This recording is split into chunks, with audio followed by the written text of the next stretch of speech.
بسم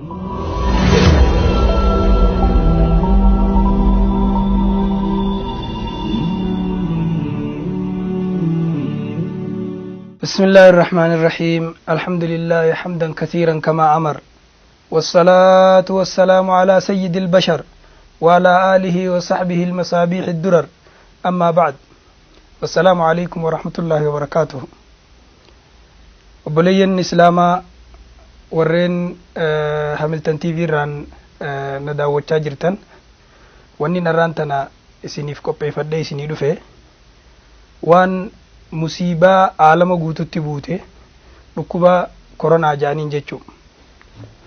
yookaan akka shari'aa islaamaa keessatti dhukkuba maqaa xaa'uun jedhamuun beekamu jechuudha. Xaa'uun jechuun dhukkuba bineensota adda addaa irraa waan akka hamtuutaa bineensota hasharaata adda addaa irraa makhluuqa ilbiisota adda addaa irraa uumamee isarraa dhukkuba ibliisota kanarraa kaanit dabraa achiin nama dabru jechuudha. Kahidduminaan nama fixu jechuudha. Xaa'uun jechuun akka shari'aa islaamaa keessatti beekamutti yookaan seenaa keessatti beekamutti ammallee yeroo amma jirru kana koronaa jaanii dhukkuba haaraa yeroo gabaabdutti as dhufee addunyaa guutuu iyyisiisaa jiru jechuudha. Musiibaa akka waliigalaatti aalama kana buute. Yeroo arraan tana jirru kana namni inni ciniinee jiru namni dhukkubni kun harkaa qabu nama 700 dabree sanirraa kafayyee nama 157 qofaa namoonni inni fixee addunyaa tanarraa galaafatilleen nama 33 dabree jiru jechuudha akka yeroo ammaatti. Obboleeyyan keenya wanni ani isiniif ibsuu barbaadu ilaalcha nama garii dhukkuba kanarratti namoonni garii dhukkubni kun dhukkuba nama musliman ta'inii dhufee warra ja'u jira. Akkasuma ammas dhukkuba abbootii qabeenyaa yookaan biyya quufteeti jechuu warra ja'u jira. Akkasuma dhukkuba nama gurraachan laallanne nama adii fi yookaan araba qofaaf dhufe warri ja'us jira. Ammas akkasuma dargaggeessi tokko nama umrii amata 40 gadi dhukkubni kun hin qabu manguddoo qofaaf dhufe warri ijoolleen ni jira. Inni kun ilaalcha shari'aa keessatti ija shari'aatti yoo deebisne dhukkubni kun akkami maaliif dhufe seenaa dabarte keessatti dhukkubni akkanaa dabree jira waan jiru jechuudha. سبحانه وتعالى رب القرآن ساقي ستكجو سنريهم آياتنا في الآفاق وفي أنفسهم حتى يتبين لهم أنه الحق إسن قرسيفنا عالم الدنيا خنرتي لبو تيسن كيستي لغان إيسا جرتي يجو ملتو إسن قرسيفنا آجا آية براتك كسم أمس ويمسسك الله بضر فلا كاشف له إلا هو ويمسسك بخير فهو على كل شيء قدير يربين rakkoo takkaan isin tuqee namni isin irraa fuudhu hin jiru isa malee yoo rabbiin gaarummaa tokko khayrii takkaan isin tuqees khayrii san namni isin irraa fuudhu hin jiru yoo rabbi taate malee ja. Akkasuma ammas rabbiin aayata biraa keessatti wamaa kaana rabbuka liyuhlika alquraa bizulmin wa ahluhaa muslihuun rabbiin mandara tokko dhukkuba adda addaatti fixee hin balleessu zulmiidhaan isaan hin balleessu osoo isaan gaarii hojjetanii ja. Aayata sadeen kanarra dhaabbadhee maali dhukkubni amma dhufe kun ilaalcha shari'aa islaamaatti ilaalcha amantaa islaamaatti akka nama islaamaa tokkotti maali ilaalamaa waan jiru jechuudha. Obboleeyyan kiyya rabbiin subhaanahu wa ta'ala quraana isaa keessatti kennu hin jiru وخلق الإنسان ضعيفا ilmina ma laafa gadi bu'aa ta'ee uumamee jira. Haqiiqatti akka ilmina ma laafa san rabbiin nu garsiisuuf dhukkubicha kana dhukkuba ijaan laalanii mul'anne harkaan namaan qabamne ammas akkasuma meeshaa adda addaa meeshaa ammayyaatiin malee hin mul'anne funyaaniin fuunfatan namatti hin mul'anne dhukkuba ijaan hin mul'anne shurufkaan isaan mul'anne uumaa rabbiin uume uumaa xiqqoo aalama kana guutuu aalama addunyaa guutuu iyyisiisaa jirtu tan mana barnootaa cufsiiftee mana masgiidda rabbii cufsiiftee harama lamaan kabajamaa cufsiiftee nama wal jaalatu addaan baaftee akkasuma kaampaaniileen adda addaatii fi ummanni humniti mootummaalleen akkaataa itti wal qunnaman dhabanii iskaayipii fi meeshaa sabqunnamtii adda addaatiin wal qunnamaa jira walit dhufuu dadhabanii jechuu laafina ilma namaa kana laala akka inni itti dandeetii rabbii biratti laafaadha. Dhukkubni kun biyya takkarraa biyya takkatti xayyaara yaabbatee balaliyaa yaabbatee osoo fiizaa tokko fudhatin akkasuma osoo paaspoortii takkan qabatin bakka itti sakatta'an hunda osootuma isaan sakatta'anuu ka isaan hin agarin dabree paaspoortii malee biyya takkarraa biyya takka seenee biyya tanarraa taanit dabree addunyaa tana guutuu iyyisiisaa jira jechuu kani dhukkuba kana to'annaa dhukkuba kana firraa eeyna jedhanii saylanii sabbataan namni bahee ala jiru jechuu firraa eeguudhaaf waan silaa godhamu hunda godhaa jiran rabbiin subhaanahu wa ta'ala quraana isaa keessatti kiju وإذا أراد الله بقوم سوءا فلا مرد له وما لهم من دونه من وال يا ربين همتو تكنا مفيده همتو سن رب مفيده ملي نمني نمر عادي بسنجرو جي ربين قرآن خيس الدبتا خناف أكسم مس نبينا عليه الصلاة والسلام أدي سي خيس الدبته ربين تكا ركوبة كل بوفنه يدوا بوسي ملي نمني بيخيس بيخي خوالله لس والله ليجي حكمة ساتي في ربين ركوبة سن dhukkuba addunyaa guutuu iyyisiisaa jiru kana yeroof dawaasaatiillee namarraa dhoyse jechuu kanaaf akka nama islaamaa tokkotti akka amantaan islaamaa jettutti dhukkuba kana islaamni akkamiin laaluu qaba maal irraa tahuu qaba akkamitti of eeggannoo godhuu qaba akkamitti itti amanuu qaba waan juu jechuu durarratti maal godhuu qabna waan juuf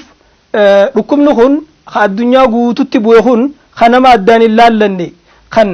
muslimaa fi mu'minaas xiqqaa fi guddaas dhiiraaf dubartiis qabaataa fi hiyyeessas akkasuma warra mootummaatii fi qaama miti mootummaas cufaa'uu dhuunfaa jala galfatee itti fufaa jiru kun qormaata rabbii tahuu namni hundi beekuu qaba rabbiin subhaanahu wa ta'ala quraana isaa keessatti ibtilaa'a fitna imtixaana yeroo hedduu dubbata hundeen jiru ilma namaa wannummaan isin irra dhaabbattu fatanaa tana qormaata kana jechuu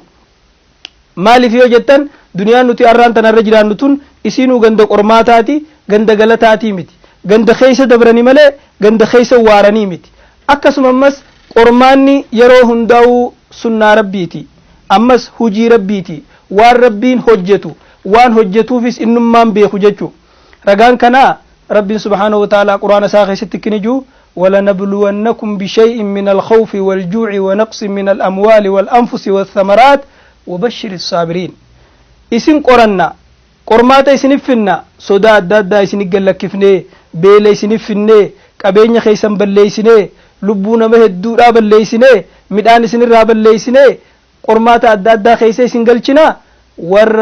قرمات خنرت أبسو أكا جنة أرغتن قمتشيسي جان نبي محمد عليه الصلاة والسلام آية برا خيستي لتبلون في أموالكم وأنفسكم ولا تسمعن من الذين أوتوا الكتاب من قبلكم ومن الذين أشركوا أذى كثيرا قرموف تيسن قرماتا يسن الدفا هوري خيسن كيست لبو تيسن كيست ور ربتين أمن الرئيس ميت داو قرقودا يسن الرقيا هيدا تمامو بير عريامو ساممو خنهن داتو يسن الدفا وإن تصبروا وتتقوا فإن ذلك من عزم الأمور قرماتا ربنا الدنيا تنرتي سنرفدو خنرتي يو أبستني ربي خيسا ربي صداتني أبسون وان المنا ما إرمورتي دلقر رايجا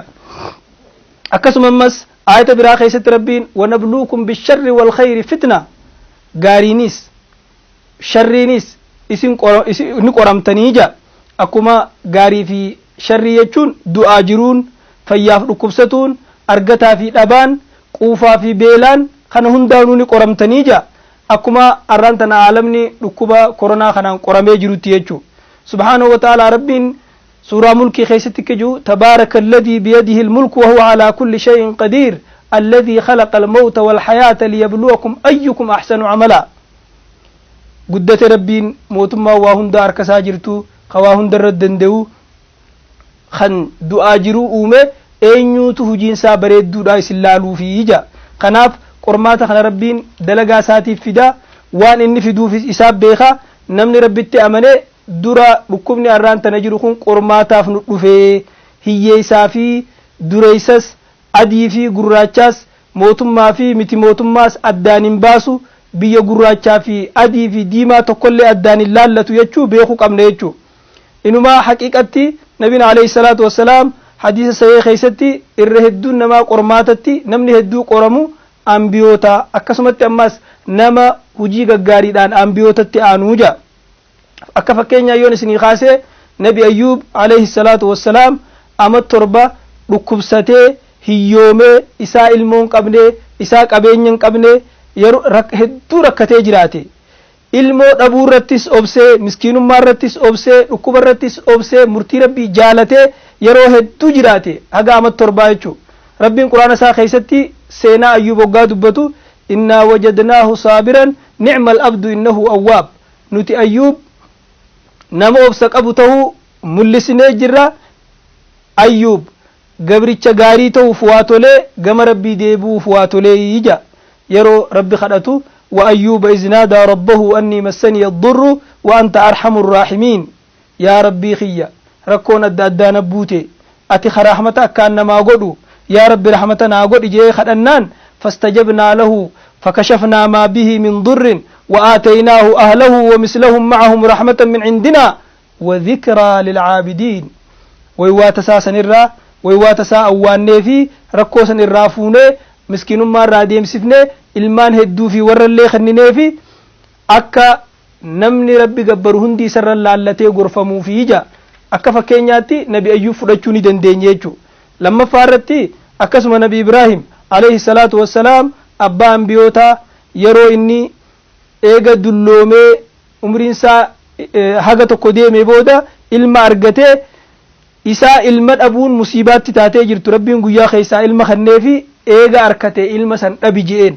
dhabin sarrallee harra hamaadha ifi harka keetiin ilma kee kana gorra ijeen akka quraana keessatti rabbiin dubbate yaa bunayya inni araa fil manaami anni azbahuka fanzur ma tara maaza tara yaa ilma kiyya manaamaan rabbiin na agarsiisi anaa si qalu yoo rabbiin si qalinaan jee akkamin laaltaa jennaan inninis ilma qaceelaa waan ta'eef waan yaa abbaa kiyya waan rabbiin keetti si ajaju dalagi anis nama obsa qabu ta'uu na agartaayii jeen jechuun yaa abati fa'al maa tu'mar yaa abbaa kiyya waan itti ajajamte dalagi jeen ibraahimis ni qorame ilmi isaatis ni qorame inuma rabbiin hoggaa quraana keessatti qormaata isaa kana dubbatu inna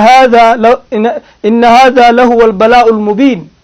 ta ibraahimtun musiibaa dirree baate balaa dirree baate qormaata dirree bahee je akkasuma rabbii wafadaynaahu bizibhin aziim gorra'ama guddaa tokko bakka isaa buufne yeroo inni ilma isaa gombisee fuula isaa laalaa ablee qabatee gorra'uudhaaf irra kaayyate waan inni bakka ilma isaa san qalee ilma isaa san rabbiin nagee baasuun isaa kenne jechuudha akkasuma hayaata anbiyoota hundee olaallee nabi yuusufis qormaata hedduu keessa jiruu isaa keessa jiraate suuraa takka suuraa yuusuf jaanii ta qormaata nabi yuusuf dubbattu quraana keessa jira jechuudha akkasuma nabiin keenyas alayhi salaatu wassalaam hedduu qoramee yeroo takkatti haadha mana isaa ta akkaan jaalatu haadha ilmaanii dhabee akkasumatti immas adeera isaa abbaa xaalib ka jaaniin hedduu isa gargaaraa ture karoorroo isarraa ittisaa ture yeroo san dhabee akkasumatti ammas yeroo jireenyuma isaa keessatti osoo jiru ilmaan isaa kadhiiraa hundi dhumanii kana gubbaan dabree wali rabbitti amanin wali rabbitti kafre hedduu qormaata adda addaa isarra geessaa turan kanaaf namni rabbitti amanee qormaanni nama rabbitti amanee fi kattin amaninis akka waliin itti dhufu itti amanuu qaba qormaata tahuu beekuu qaba jechuudha akka jiru rabbiin subhaanahu wa ta'ala quraana isaa keessatti fatanaa qormaata duniyaa tanarratti nama dhufu ka abbaa badii qofa hin tuyne ka waliin nama tuqu sodaadhaadhaa jechuudha kanaaf dura musiibaa arraan tana nu buute kana qormaata arraan tana addunyaan guutuun keessa jirtu kana qormaata aalamni keessa jiru kana qormaata tahuu beeynee akka qormaataan laaluu qabnaa akka fatanaan laaluu qabnaa akka ibtilaa'aan laaluu qabnaa akka rabbiin quraana keessatti dubbatetti jechuudha waan anbiyoonni hundirra dabran waan saalihtoonni hundirra dabran waan ooliyoonni hundirra dabran waan muumintoonni hundi qunnamanii irra dabranitti beekuu qabnaa dhukkubni kun yoo rabbiin nurraa dhaabe malee nama rabbitti amanee fi ka rabbitti hin amaninii saddaan hin laallatu xiqqaa fi guddaa saddaan hin laallatu dhiiraa fi dubartii saddaan hin laallatu akkattitti amannee yaa rabbi nu baasi jennee rabbii keenya kadhannee fatanaa qormaata rabbii tahuu beeyneetti amannee halkanii guyyaa gama rabbii deebinee du'aa'ii godhachuu qabna inshaallah yeroo gabaabduu booda isiniifin deebi'a obsaan eeggadhaan isiniin jaa wassalaamu alaykum wa rahmatullahi wa barakaatuh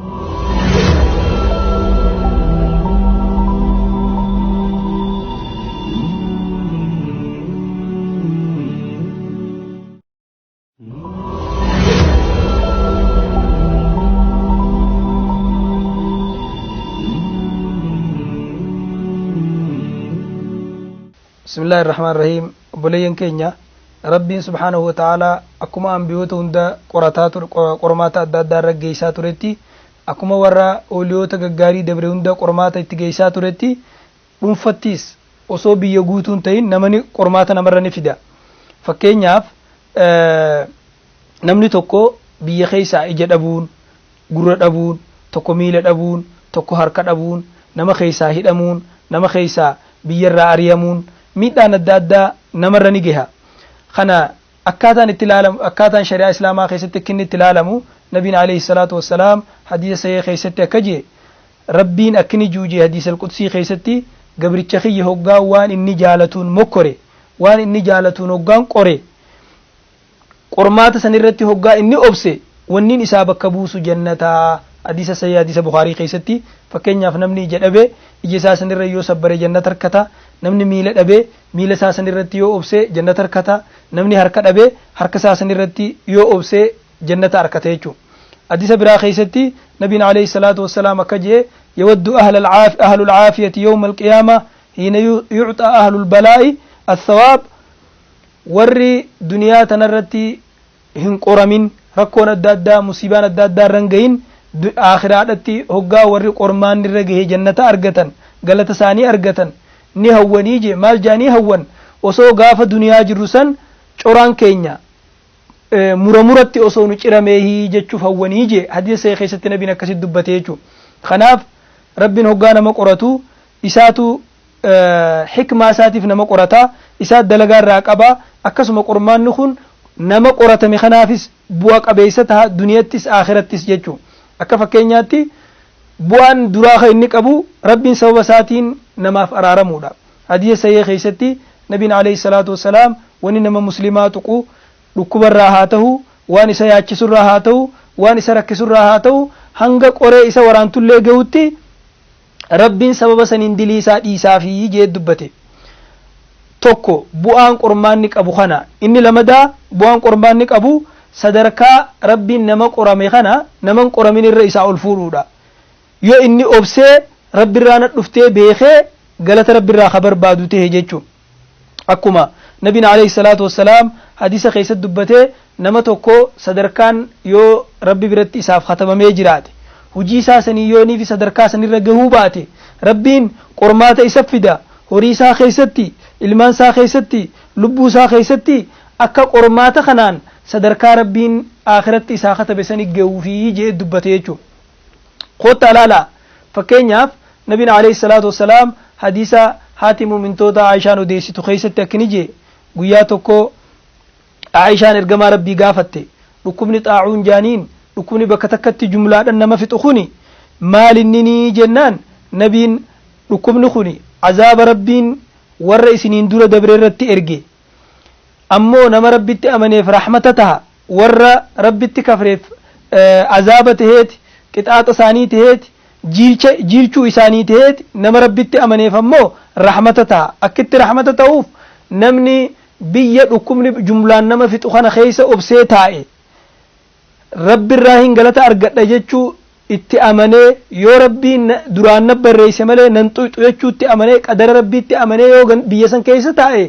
galanni isaa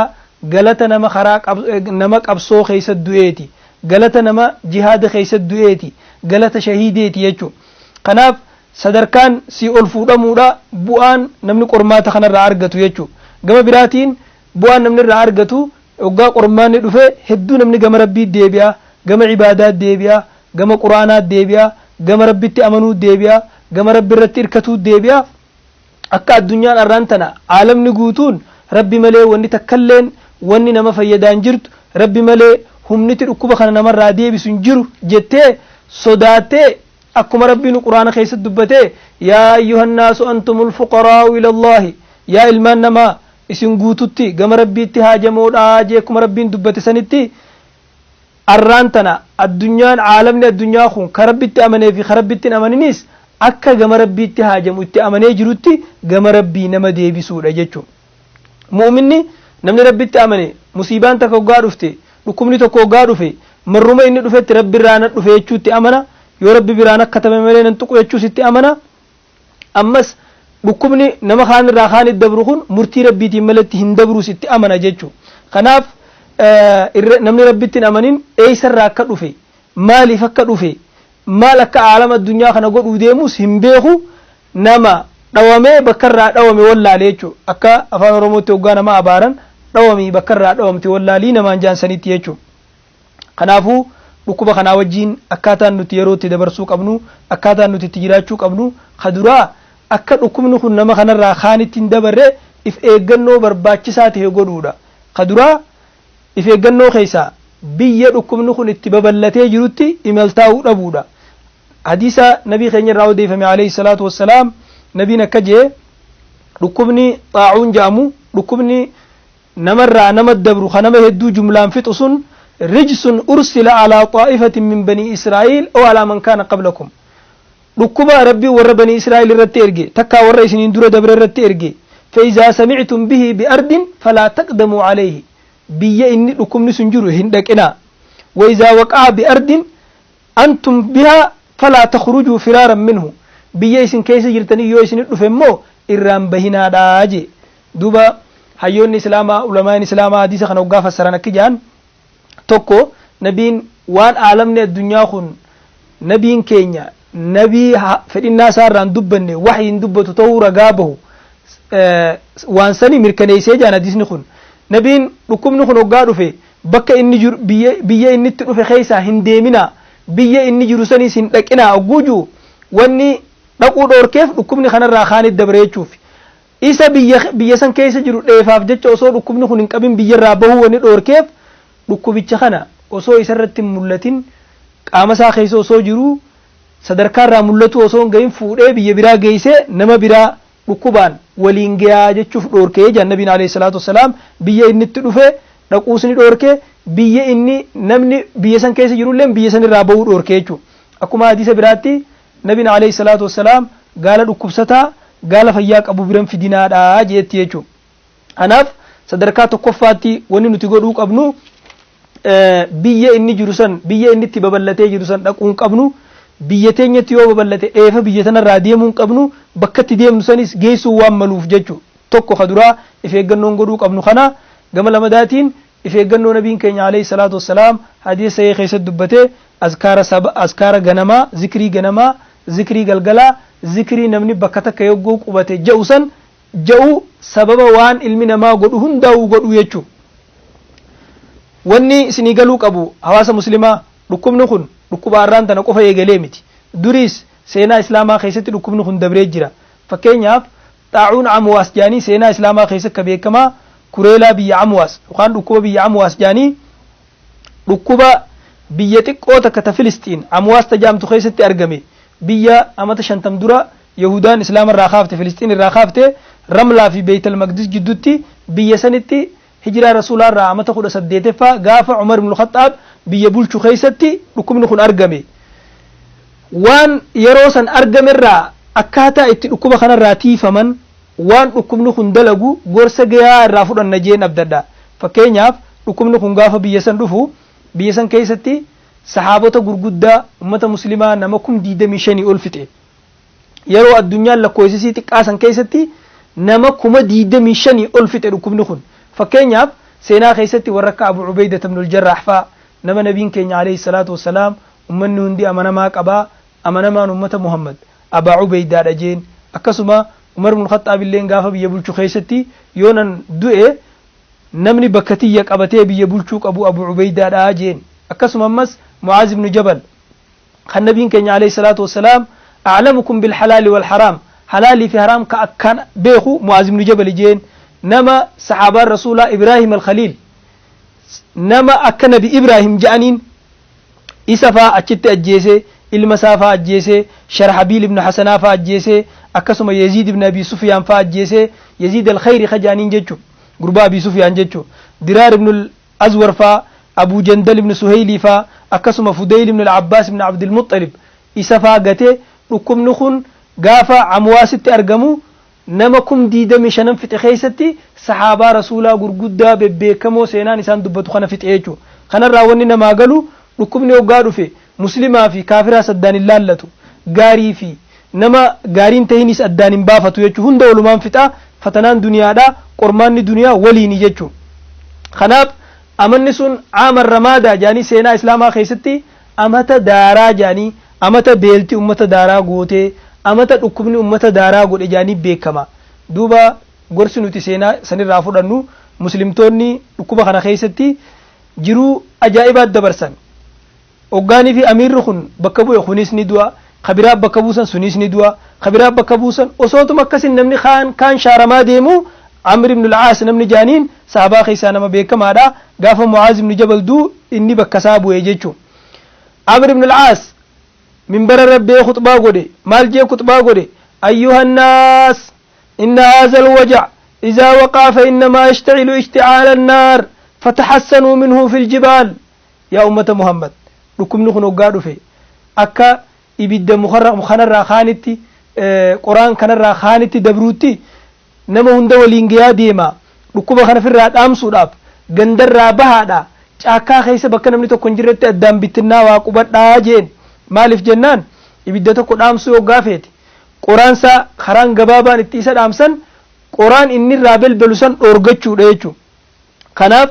eega akka ibiddaa ta'e hoggaa waan gubu dhabe inni nuni dhaabbata addaan bittinnaa waa jeen hawaasaan akkasitti hawaasni nasihaa Amr ibn al-Aas kana fudhatanii gaara gurguddaa keessatti biyyarraa bahanii addaan bittinnaawan jechuudha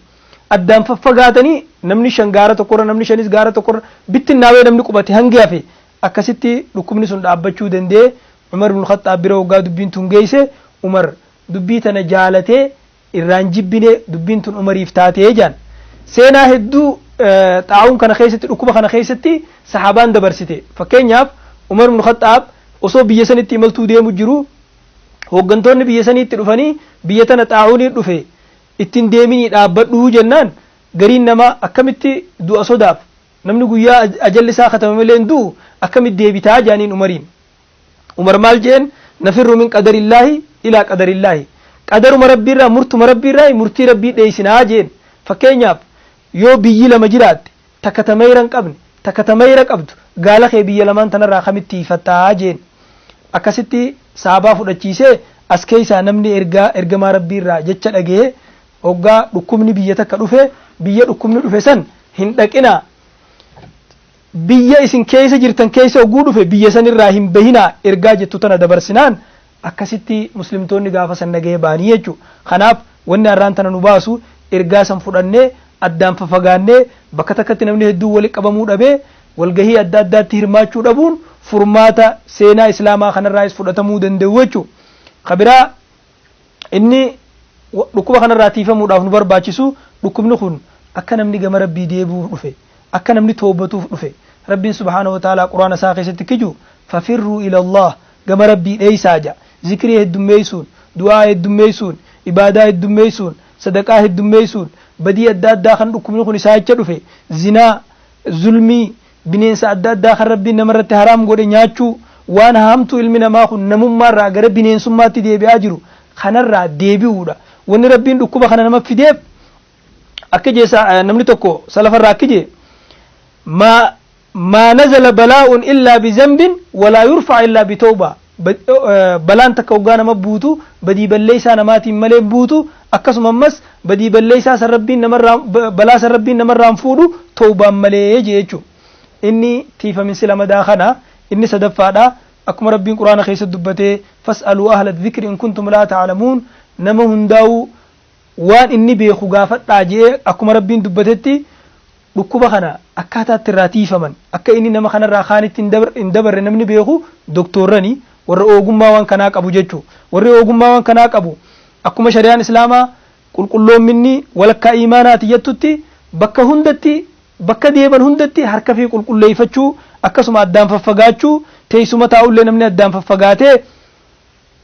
taa'u jechuu maaliif jennaan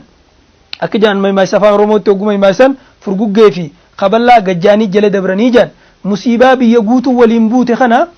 akkitti eeggachuu qabnu akka doktorran itti nuu himanitti qulqulloomina haa ta'u akkasuma addaan faffagaachuu haa ta'u namni mana fi galee yeroodhaaf hanga dhukkubni kun kara tokko ba'uu mana taa'uun haa ta'u bittinnaa'uu dhabuu dhiisuu jechuun namni walitti qabamuu dhiisuu akkuma Amr ibn al-Aas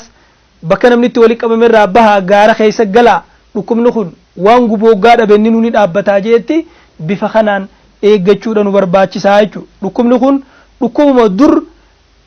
xaa'uun jaamusaniitu arra maquma jijjiiran malee dhukkubni xaa'uun jaamus hamtuu tafaarraa bineensa adda addaarraa bineensa kanarraa kaanit dabree nama dabra. Arra immoo namni masmara san gallakkisee bineensa san nyaatee bineensa sanii wajjin jiraatee bifa kanaan namni dhukkubni kun isatti dhufuu danda'e ka fide rabbiin dalagaa fide waan fideefis isaa beeka ammoo eeggachuun dhukkuba kana firraa eeguun hedduu murteessaadha. Maaliif jennaan mammaa isaana afaan arabaatti kijaan alwiqaayatu khayrun min alcilaaj eeggannaatu wallaansa caalaa jaan qarshii takka tan eeggannaa baasaniitu markaba tokko hadawaa caalaa jaan qarshii takka tan eeggannaa baasan jechuu dirhamu wiqaayaa khayrun min qinxaari cilaaj qarshii takka ta eeggannaatu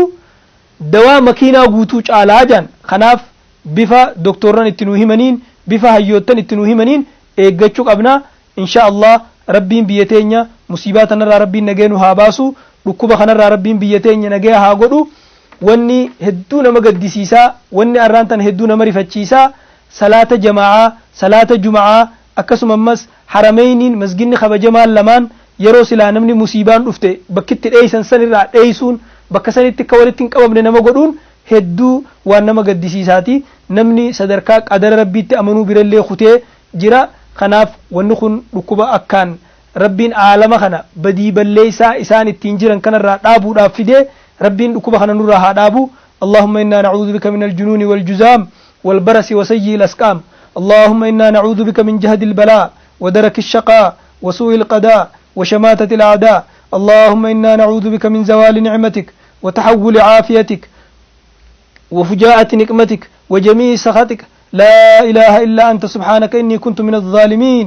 اللهم يا مجيب دعوة المضطرين ألبس كل مريد صوب الصحة والعافية يا أرحم الراحمين. اللهم اصرف عنا الوباء بلطفك يا لطيف يا أرحم الراحمين إنك على كل شيء قدير. ربنا لا تؤاخذنا إن نسينا وأخطأنا. ربنا ولا تحمل علينا إسرا كما حملته على الذين من قبلنا. ربنا ولا تحملنا ما لا طاقة لنا به واعف عنا واغفر لنا وارحمنا أنت مولانا فانصرنا على القوم الكافرين. يا رب لكم خنرا نتيس يا أمة خين يا هواس خين لكم نخن لكم بيجوت والجاجر لكم أكام فجعاجر warra akkatti dhukkuba kanarraa tiifaman isinii himaa jiran ka addaan fagaadhaa isiniin juu ka bakka walgayiitiin hirmaatinaa isiniin juu ka gama rabbii toobadhaa juu ka gama rabbii miskiina gargaaruutti deebi'aa juu gama rabbii tawassula tahaa hajuu ergaa tana akka warra amantaattis akka doktorranittis ergaa kana fudhattanii akka dhukkuba kana namuutu suduuda isaatiin eeggattanii gahee isinirraa eeggamu baataniin isiniin jaa waan na dhageeffattaniif galatoomaan isiniin jaa. Wassalaamu alaikum wa rahmatullahi wa barakatuh.